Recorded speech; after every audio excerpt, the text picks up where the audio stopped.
Aí, né, essa reportagem bem feita. Obrigada até pelo elogio, pessoal, aqui no chat, né, trazendo aqui os parabéns para Renata Nunes, para o Rafael Guará, nosso querido Rafael Jesus, que sempre traz aí, né, um grande profissionalismo desta dupla. E muito obrigada pelo trabalho incrível desse resumo, né, desta retrospectiva de um ano do conflito. E para a gente falar mais sobre este assunto, a gente recebe agora Marcos Vinícius de Freitas, professor de Relações Internacionais, chegando aqui na nossa programação todas as sextas. Coincidentemente, né, nesta sexta, completando aí um ano deste conflito. Professor, seja bem-vindo, boa tarde. Prazer estar com vocês hoje. Obrigada. Professor, né, quero entender um balanço, né, que você faz deste um ano do conflito, hoje, né, marcado aí um ano.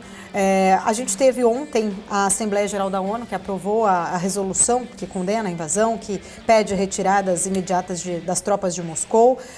Aproveito já para estender, perguntar para você se você acredita que essa resolução ela pode ter algum efeito na prática?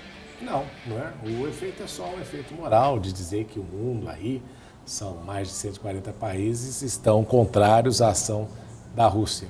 Mas o mais importante, Paula, nessa história toda, não é só quem se manifestou a favor, mas quem se absteve na votação. Obviamente, aqueles que votaram contra não são tão relevantes nesse sentido. Se você pensar Coreia do Norte, Nicarágua, era algo assim que poderia acontecer. Não são os melhores companheiros te apoiando. Mas na abstenção você teve ali Índia, China e África do Sul, que são países membros dos BRICS, e que optaram por dizer que a resolução não favorece um processo de paz. Então, é a mesma coisa, você está numa situação assim que, ao invés de se tentar abafar e arrefecer os ânimos, você faz mais uma resolução condenatória, não levando em consideração, e essa aqui é uma coisa importante que os chineses vão enfatizar, o fato de que existem ali também reclamações por parte dos russos que precisam ser contemplados. Então, o documento se transforma aí numa coisa muito unilateral contra a Rússia. Então, por essa razão que a resolução ela tem um efeito condenatório, internacional, tudo isso, mas não altera os rumos da guerra, não é o que você vai conseguir aí um acordo de paz. Só antes do Gani fazer a pergunta dele. Gani, eu nem vou te perguntar, que você acabou de falar muito bem na reportagem, por sinal. Depois eu vou deixar espaço para você perguntar aqui para o professor. Mas só para completar, professor, você falou que a gente, né, tem que olhar quem se absteve. O Brasil, desta vez, votou a favor da resolução. Lá no passado, logo que começou o conflito, acho que, se não me engano, em uma ou duas ocasiões, o Brasil acabou, né, não tendo um voto. Ficou ali nesse time da abstenção e agora acabou votando aí a favor da resolução. Como que você avalia esse voto do Brasil? É aquela questão de que você acha que você tem que ser aceito internacionalmente. Quando é momento para a gente não se abster, o Brasil se abstém. Quando é o momento para a gente se abster, como é o momento atual, aí a gente decide navegar de acordo com a pressão da opinião pública internacional. O fato de você se abster não significa que o Brasil não seja um país amante da paz, que o Brasil não seja um país que esteja a favor do direito internacional, que o Brasil não seja um país que não reconheça que houve ali uma infração do direito internacional. Isso, China, Rússia e África do Sul também afirmam a mesma coisa. Não, a China, a África do Sul e Índia afirmam a mesma coisa. Só que, nesse sentido, a gente vem nessa questão da pressão internacional e o atual presidente da República pretende aí utilizar este momento como uma forma aí de projetar-se internacionalmente, claro, em razão dos problemas domésticos que o país tem, mas já não é a primeira vez que a gente vê esse tipo de técnica utilizada, foi feito no passado na questão de armamentos nucleares. O Brasil quis ali ter um papel importante na questão do Irã e foi, em princípio, bem recebido internacionalmente, mas aquilo não se transformou em realidade. Então, o Brasil tem aí um relacionamento importante com a Rússia e este é aquele momento em que a gente precisa entender como vai funcionar e o que nós pretendemos aí estabelecer como relações internacionais. Eu só relembro uma coisa interessante, viu, Paula? Fizeram uma pesquisa, globalmente falando, e 1/3, ou seja, dos países do mundo, 1/3 da população mundial apoia as ações do Ocidente. Vamos chamar de Ocidente aqui, União Europeia, Estados Unidos, e, enfim, a própria organização da OTAN, nós vamos chamar ali a OTAN de Ocidente. Agora, 1/3 da opinião mundial é indiferente àquilo que está acontecendo ou seja, não estão nem aí para aquilo que está acontecendo naquela situação. Acho que aquilo é um problema europeu. E o terço é favorável à Rússia. Então você entende aí que 2/3 da opinião global não entende que isso é um conflito russo, um conflito europeu e um conflito que tem sido utilizado para perpetuar aí uma briga entre Rússia os Estados Unidos e também uma tentativa de incorporar aí a China nesse processo todo. É só a gente lembrar a quantidade de vezes que a gente discutiu no passado que a China iria aproveitar para invadir Taiwan, e a gente sempre dizia que isso não ia acontecer porque não fazia sentido naquele momento histórico. E nem faz sentido nos próximos anos. Então essa é a questão aí importante para a gente relembrar. Gani, fica à vontade. Obrigado, Paula. Professor, bom dia, boa tarde já, né? Foi criada uma narrativa de que o Putin acordou um dia, o Putin é louco, acordou e resolveu invadir a Ucrânia, né? Quando a gente sabe que tem um contexto histórico, tem interesses econômicos, geopolíticos envolvidos. E pouco se fala, principalmente na imprensa ocidental, do papel dos Estados Unidos nessa guerra, né? O senhor não acha que os Estados Unidos também têm a sua parcela de culpa na medida em que evitou qualquer tipo de acordo diplomático, não buscou um acordo diplomático, insistiu muito com a questão da OTAN, da entrada da Ucrânia na OTAN, por mais que a Rússia sempre disse que seria cruzar uma linha vermelha, então havia uma previsibilidade nesse conflito. A Ucrânia, por sua vez, não respeitou os acordos de Minsk na região do Donbass. Não tem mais espuma aí para a gente explorar? Tem sim. E se você pensar, vamos fazer a seguinte análise.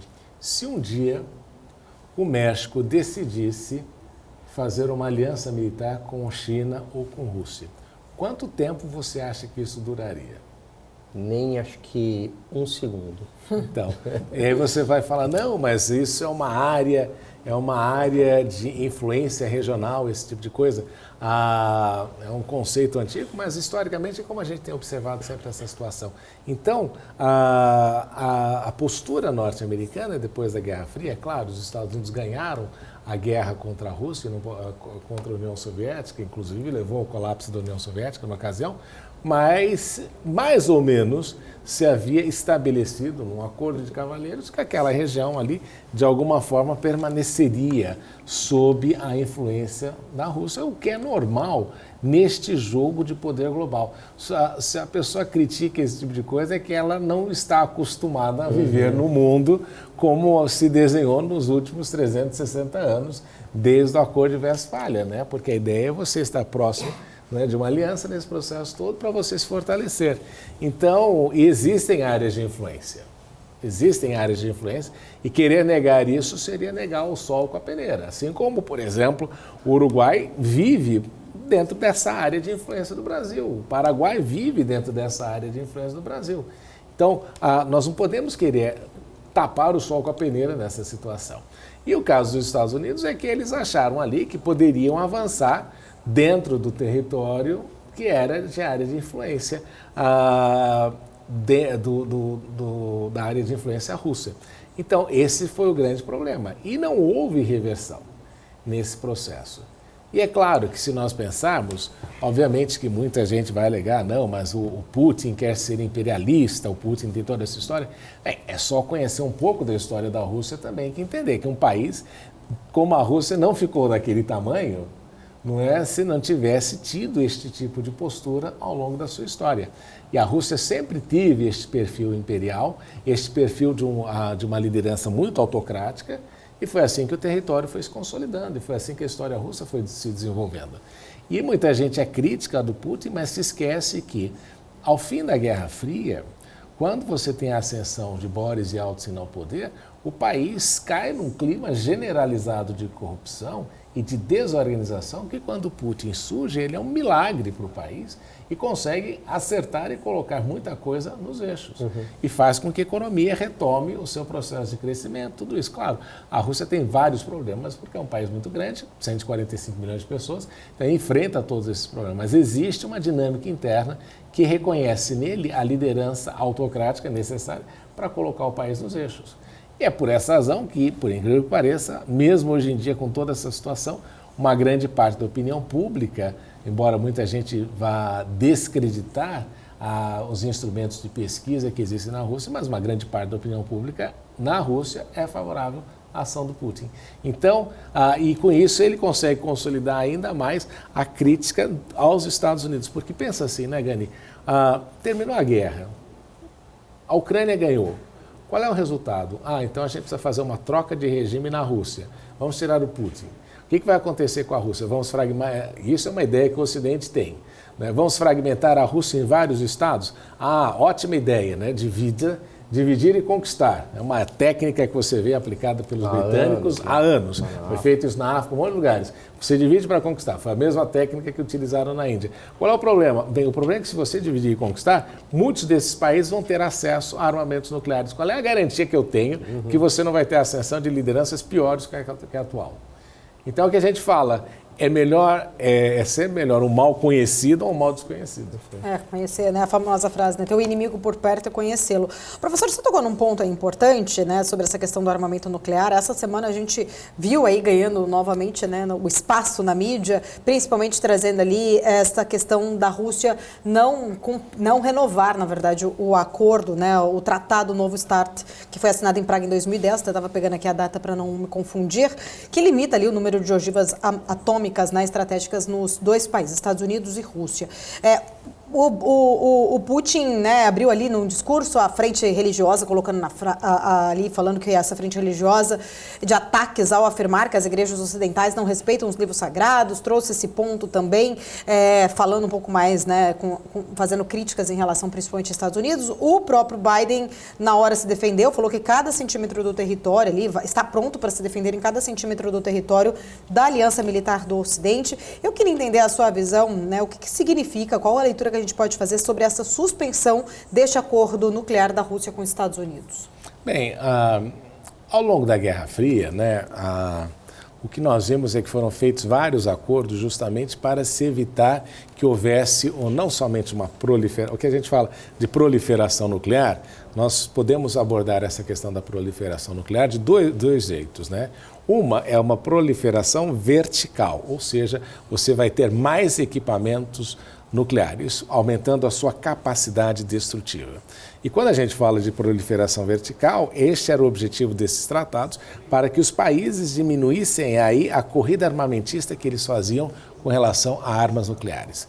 E você tem a proliferação horizontal, que é evitar que novos países, como aconteceu, por exemplo, na Coreia do Norte, ou o medo que se tem com relação ao Irã, que novos países adquiram tecnologia nuclear. Então, quando a gente fala de proliferação, eu tenho essas duas vertentes, a horizontal e a vertical.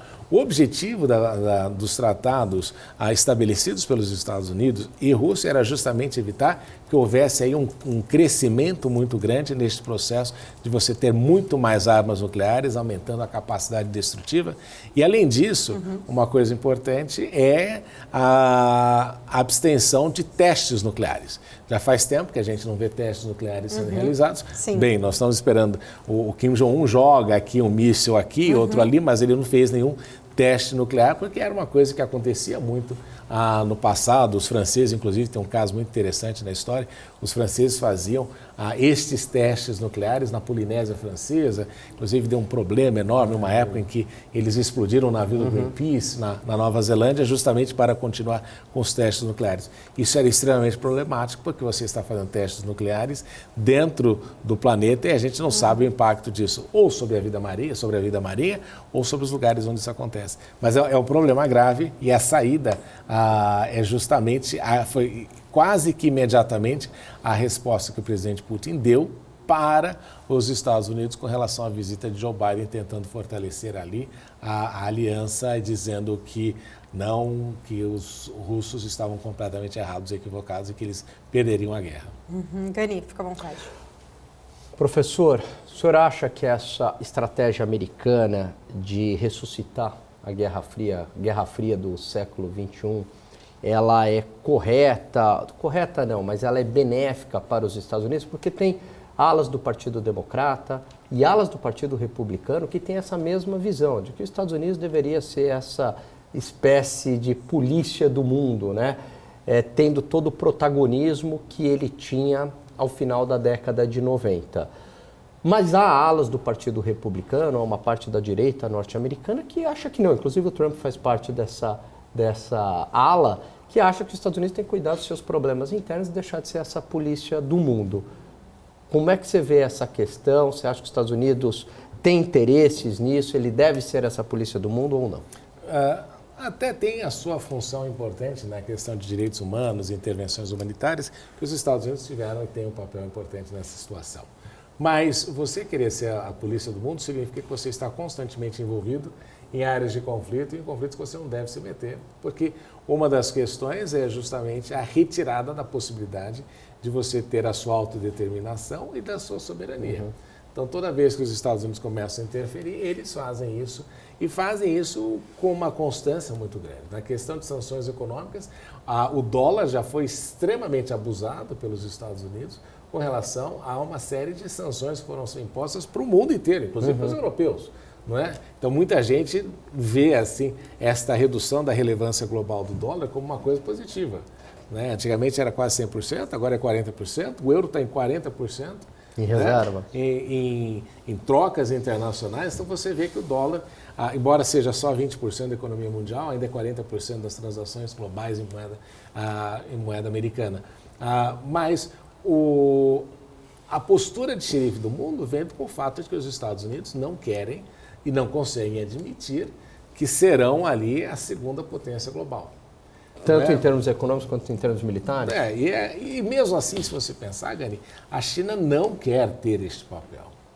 Porque existe aqui uma coisa, novamente, os que acham que eu sou passapano da China, mas aqui eu vou explicar de novo. Infiltrado, serviço secreto chinês. Lacaio do governo de Pequim. Mas uma coisa importante para as pessoas entenderem é que os Estados Unidos têm uma vizinhança que lhes é muito positiva. O Canadá já teve uma guerra no passado, ganhou a guerra, né? Se você pensar que eles queimaram a Casa Branca, mas o Canadá e o México jamais vão entrar em guerra com os Estados Unidos. Nem são nuclearmente armados.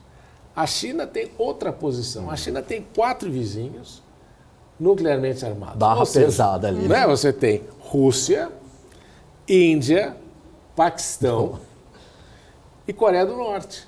Tranquilinho, e além né, disso, professor? você tem o Japão, que invadiu a China por 50 anos e que tem uma presença norte-americana muito grande. Eu tenho a Coreia do Norte também. Então, eu tenho uma vizinhança que é completamente difícil e que se eu começar a fazer qualquer coisa, eu gero uma corrida armamentista muito grande. Então, eu não consigo, não dá para você comparar a situação militar dos Estados Unidos com a China, porque é outro contexto, é outra história, é outro momento. E a China sabe que se entrar numa guerra nuclear, ela tem que fazer aliança ali com Deus e o mundo para evitar que aconteça algo pior. E a possibilidade de você reverter essas coisas em guerra é muito rápida, né, de ser feita. Então, a vizinhança dos americanos é muito mais tranquila que a dos chineses. Então, os chineses não querem ter esse papel de xerife do mundo, até porque tem um desgaste muito grande associado a isso. Agora, o que a China alcançou, e o objetivo deles era se transformar aí na grande economia global, isso aconteceu em 2014, ser economista naquela questão de paridade do poder de compra, que os chineses hoje em dia têm uma economia maior que os Estados Unidos.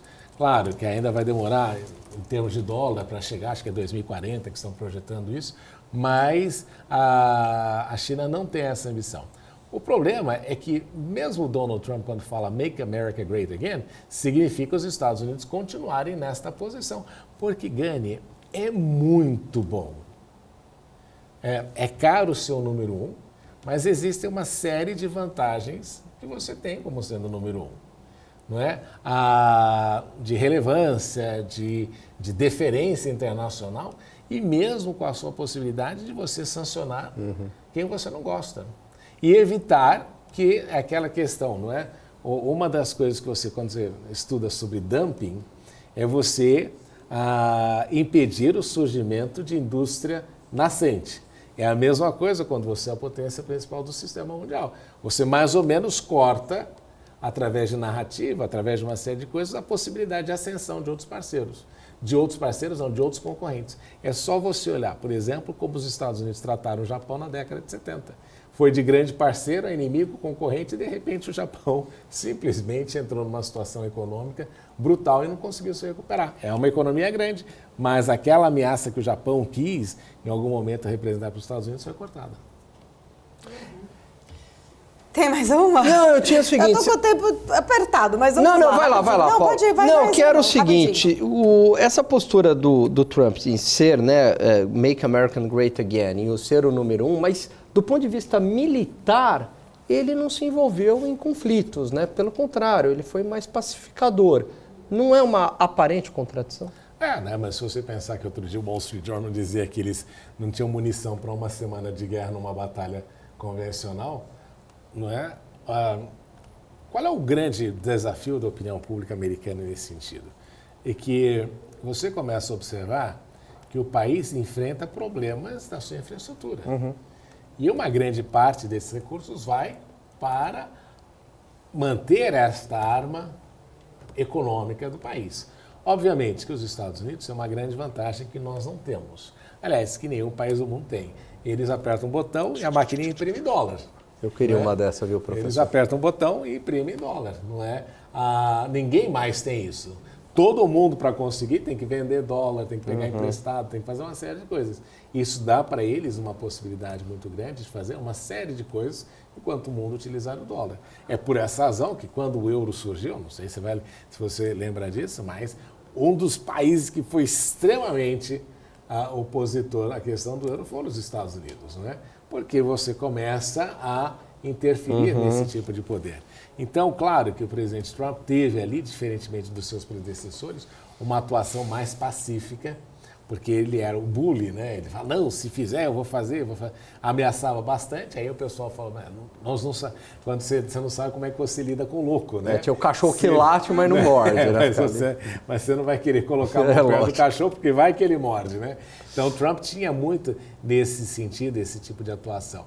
Mas existe uma vantagem e é impossível. Aliás, o Bill Clinton fez um discurso alguns anos atrás que ele só falou uma vez e nunca mais repetiu, porque é muito difícil para o presidente dos Estados Unidos dizer isso. Mas ele falou assim, nós precisamos nos acostumar, nós precisamos vislumbrar a possibilidade de que um dia nós não seremos o principal país do sistema internacional. Perfeito. Nenhum presidente dos Estados Unidos tem capacidade, não vai querer dizer isso, porque imagina, isso faz parte da retórica norte-americana, você ser a principal economia do sistema internacional. Perfeito. Professor, quero agradecer, sempre um prazer falar contigo, ainda mais, né, um tema que a gente gosta de entender, você explica aí, o pessoal no chat elogiando muito, até, né, a sua forma didática de explicar aqui pra gente, agradeço, sempre um prazer. É um prazer estar com vocês hoje, sempre. Obrigada. Gani, volta mais tarde hoje? Volto pro marketing. Pro marketing. Tá bom. Obrigada, Gani. Obrigado, até mais. Valeu. ótimo dia.